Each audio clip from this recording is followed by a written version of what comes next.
been away from Bangladesh for the last 26 years. But I mean, what I've been listening to all of those speakers, I mean, it's really good. I mean, my own memories, 1990s, like when like Eshad's like toppling of Eshad was, I mean, it's like personal. My own personal memory is like I was in Dhaka University, and one of my closest friends, Mizan, I mean, he was killed during that time. So that's the like personal kind of memory. So I think the like all the speakers who came here today, I mean, with their experiences, lived experiences, I think had the kind of similar kind of memories. So like these memories more or less stay forever with you. So like time to time, whenever I go to any places, like with kind of social events, I tend to like talk about that memory and also the memory of like I think one of the speakers was talking about those days without police, without security force, without any kind of like regime. They felt the most secured. So like during the like 90s revolution, I mean, I think I had the same kind of memory. We were all on the streets singing, dancing. There's like a street drama and all those kind of things. People are bringing food. Even the police were also joining in our like those street events. So I think it's kind of like if you see the history, like 1871. We talk about the French Commune. In the French Commune, it was very short-lived, only for 72 days. It's almost like that kind of revolution, like workers' revolution, kind of took control of a specific space. And you can see like soon it's gone. So it was one of the short-lived this kind of like moment in our history where people were free, people were like kind to each other, people were taking care of everyone. So like each time this like a revolution happens, I think we had those moments, and I think these moments are really really important for our own memory. Plus, I think this kind of storytelling is also very important. So which kind of linked with like South Africa's model, which is called TRC, Truth and Reconciliation Commission. So what they try to do with this like white supremacist, all this regime over the years, when it's gone in the 90s after Nelson Mandela came to power. So he was talking about those things like it's not about retribution justice where you will again perpetrate violence against the people who actually oppressed you. So what they try to have a kind of model where it's not like retribution, it's more about restorative justice, where the victims will tell the story, their memories, their traumas, and the oppressors will listen to it. So it's not about get them in the police van and then put them in jail and then punish them with death penalty or some other things. I mean, it's not perfect. I mean, if you look at the South Africa, it's still struggling. The country has been struggling. It's almost like 25, I think 30 years. So the TRC started in 1995.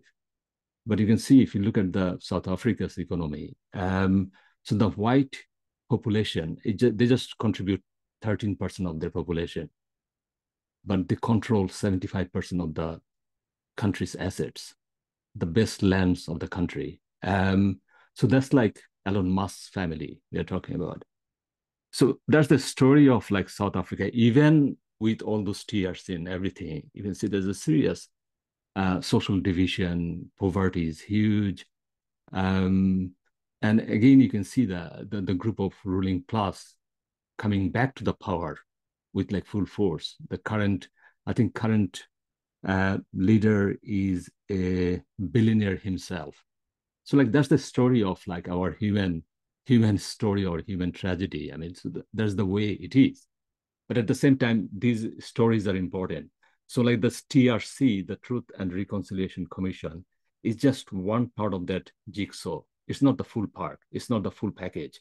Then you can have that, ultimate ideal society. There's no ideal society. So another example can be Spain.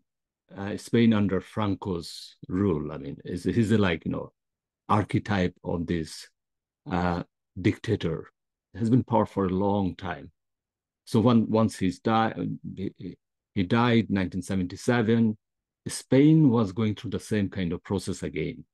But at the same time, there are so many victims, so many violence perpetrated by this dictator for decades.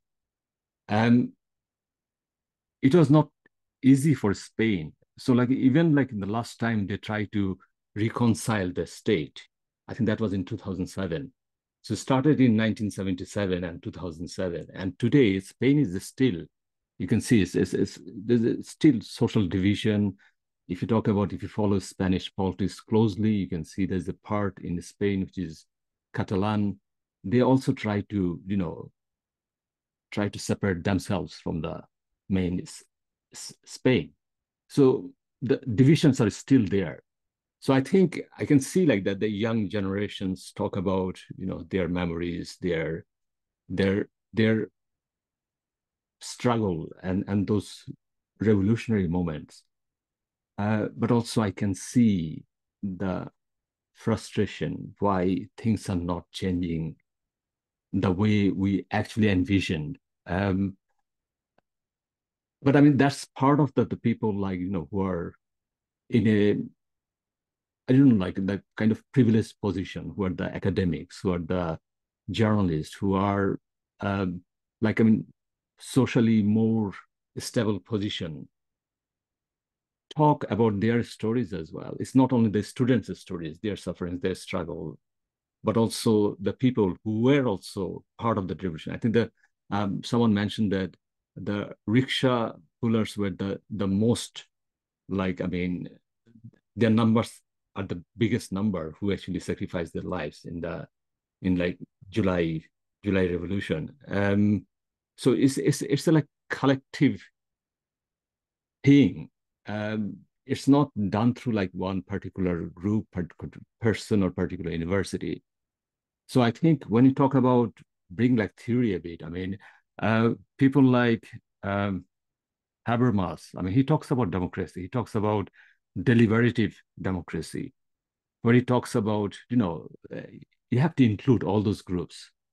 And there has to be this continuous discussion. Even like today's discussion is part of that process. It's one of those small part.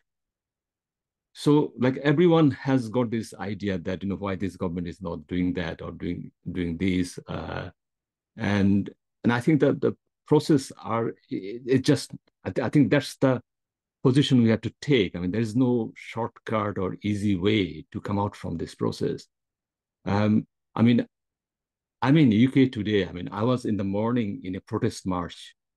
So there's a small town close to Dundee, which is called Perth. We went to Perth to do a demonstration against the fascists. So we can see like UK, it's kind of, they call themselves pinnacle of democracy. We were on the street. There like huge number of fascists came to Perth to actually protest against the refugees. And we try to defend the refugees. We are trying to welcome the refugees. So, I mean, if you talk about the process, the democratic process, the whole human history is not good with this. I mean, look at the Trump, what he's going through. I mean, so he now really wants to redefine America in his own way. So it's almost like, it's not like America first. It's almost like family first, his family first. So like another example can be like, that's like close to us, which is like Middle East. Lebanon is a small country. So like Lebanon had to go through this civil war for almost 15 years, 75 to 1990. And then they kind of came out from this brutal civil war and then tried to reconcile their country. And today is like 2025, that's 1990. You can see that the country is still totally fractured. because one of the things they forgot to do is like the same kind of during this TRC model, the South Africa's model, the Truth Commission. So during the Civil War, people who lost their lives, the families who lost their lives, their like sons, daughters, and on the top of that, almost like 250,000 people is still missing. So the country actually never reconciled from those memories, so that the memory stays still because those people never came back home. So you can see like the way Spain kind of moved on, Lebanon could not move on because they just could not reconcile those like past and those tragedies. And you can see like this still Lebanon is more we call about like sectarianism. It's all over the places. So there's things like Hezbollah. So Hezbollah also feels like they need to carry arms because they don't feel safe with the other Christian bodies. So like all kind of things are happening. So when a country is weak internally, and you can see that Lebanon has been invaded by Israel time after time because internal unity is really, really weak. So I think part of the game is like for the civil war, whatever happened, they just could not come out from that civil war. So like Lebanon is still going through this process because there is no closure from that civil war trauma. Um, and and and if you look at the latest political history of Lebanon, I mean, the students came out, all those working class people came out on the street time after time. I think last time they came in like 2019 because the state is not working anymore for them, for anyone. And there's a huge protest, and everyone was thinking that this is the time we can change all those sectarian divide and we can unify the country, not on the like sectarian division, but as a kind of inclusive where everyone can have their voices. So that kind of like Habermas idea about deliberative democracy, it's a continuous dialogue so that everyone can have the voice.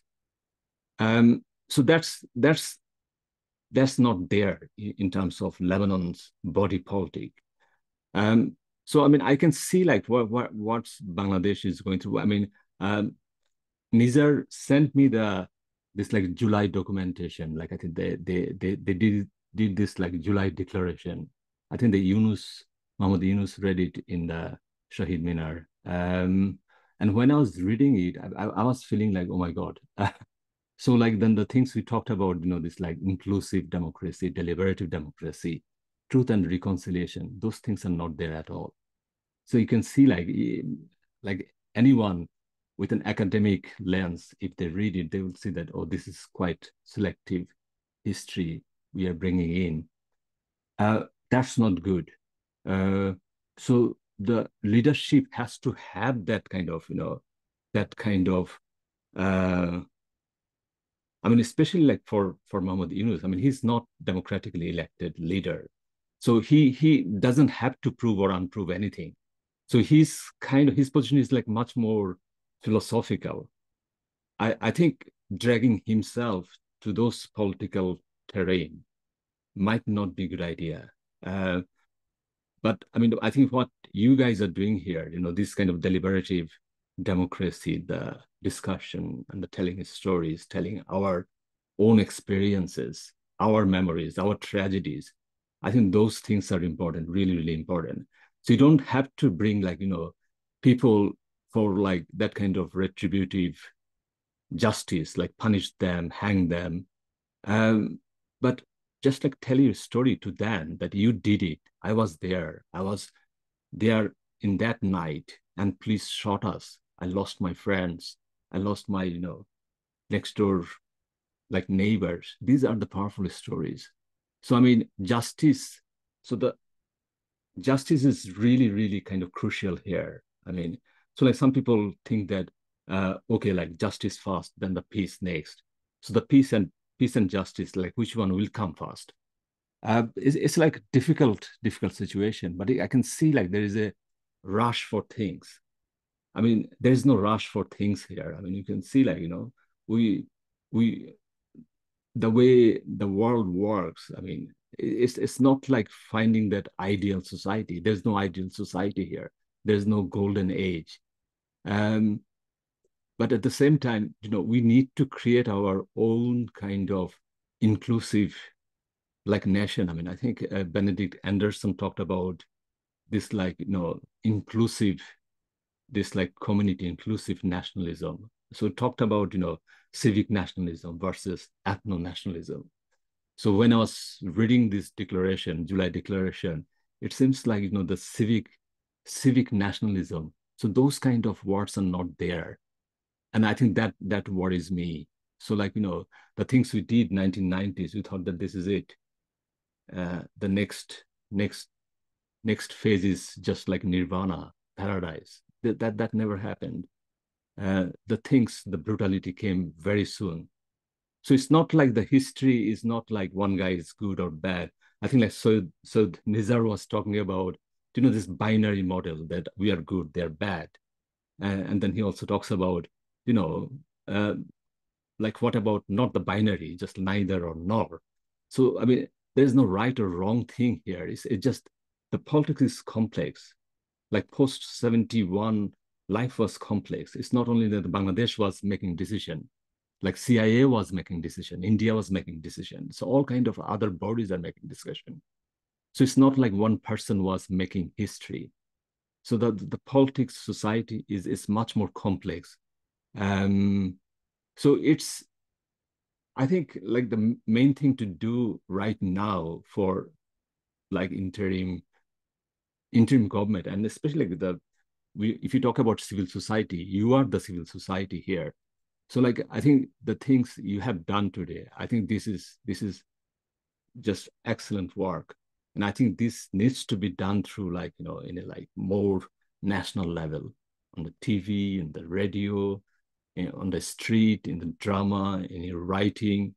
I see, like, lots of writers here today. I mean, so, like, I mean, we talk about, it's like, going back to, like, Benedict Anderson, he talks about also, like, banal nationalism. I think one of the speakers were talking about the street wall graffiti. So the graffiti is part of that nationalism, because this is a small thing, a small graffiti, small art piece, a small poem, small stories. These are also part of that inclusivity. So if someone, tries to wipe it out, wash them out, that's not good. Because then what you do, I mean, you exclude things from that, that inclusive community. So it's like difficult, isn't it? So, like, the people who are, like, kind of marginalized, any kind of non-inclusive society is quite a dangerous thing to happen for them. So, I mean, what I am witnessing in Europe, I mean, you can see it's a very hostile society here. I mean, we are not welcome anymore, even after 30, 40 years. It doesn't matter. So everything is, like, in Europe is now totally racialized.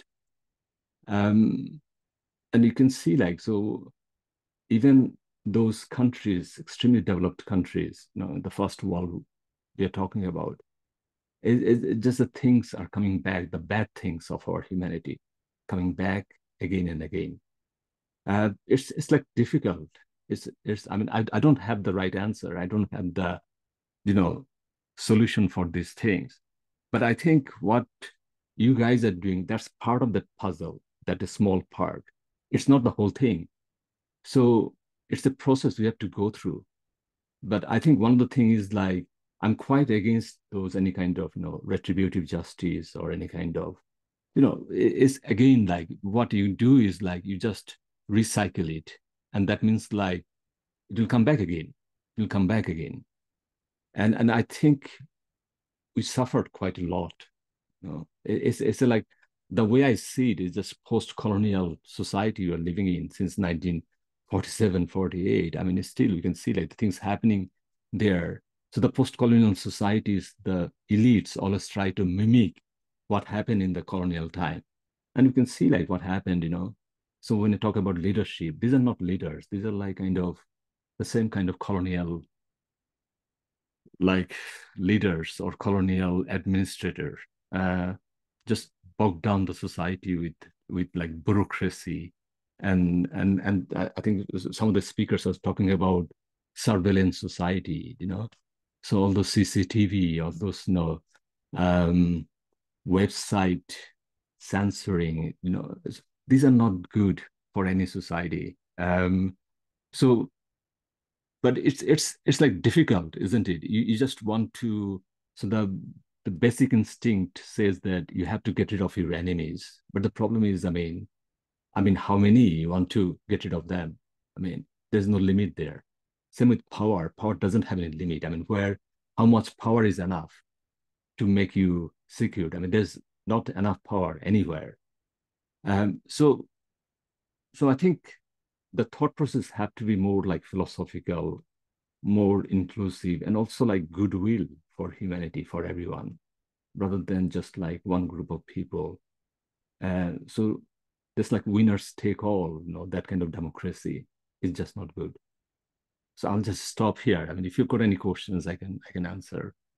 But I mean, absolutely, that what you have done today, I think this is very good. This is the example of that kind of truth and reconciliation, and also the power you can generate from it, our power. So thank you.